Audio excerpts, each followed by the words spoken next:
কুমিল্লার বুড়িচং উপজেলায় টিকটকের মাধ্যমে পরিচয়ের জেরে গড়ে ওঠা প্রেমের ঘটনায় 2 সন্তান রেখে এক প্রবাসীর স্ত্রীর পালিয়ে যাওয়ার অভিযোগ উঠেছে।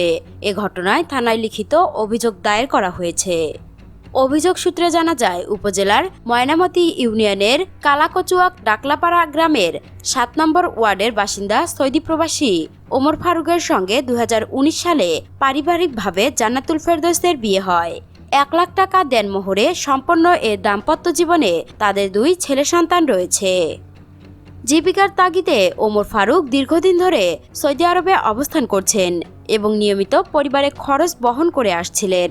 তবে গত প্রায় 1.5 বছর ধরে জান্নাতুল ফেরদৌস মোবাইল অ্যাপ টিকটকের মাধ্যমে চান্দিনা উপজেলার বেলাশ্বর গ্রামের আনিসুর রহমানের সঙ্গে পরিচিত হন এবং তাদের মধ্যে ঘনিষ্ঠ সম্পর্ক গড়ে ওঠে, যা এক পর্যায়ে পরকীয়ায় রূপ নেয় বলে অভিযোগে উল্লেখ করা হয়।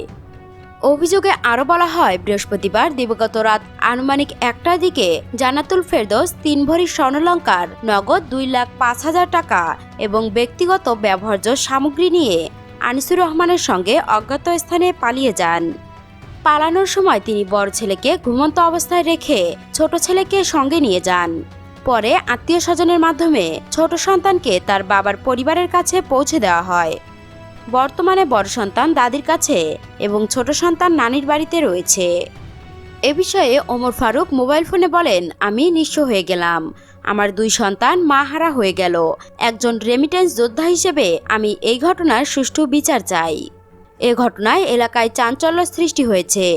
বুড়িচং থানার পুলিশ জানিয়েছেন, অভিযোগটি তদন্ত করে প্রয়োজনীয় আইনানুগত ব্যবস্থা গ্রহণ করা হবে।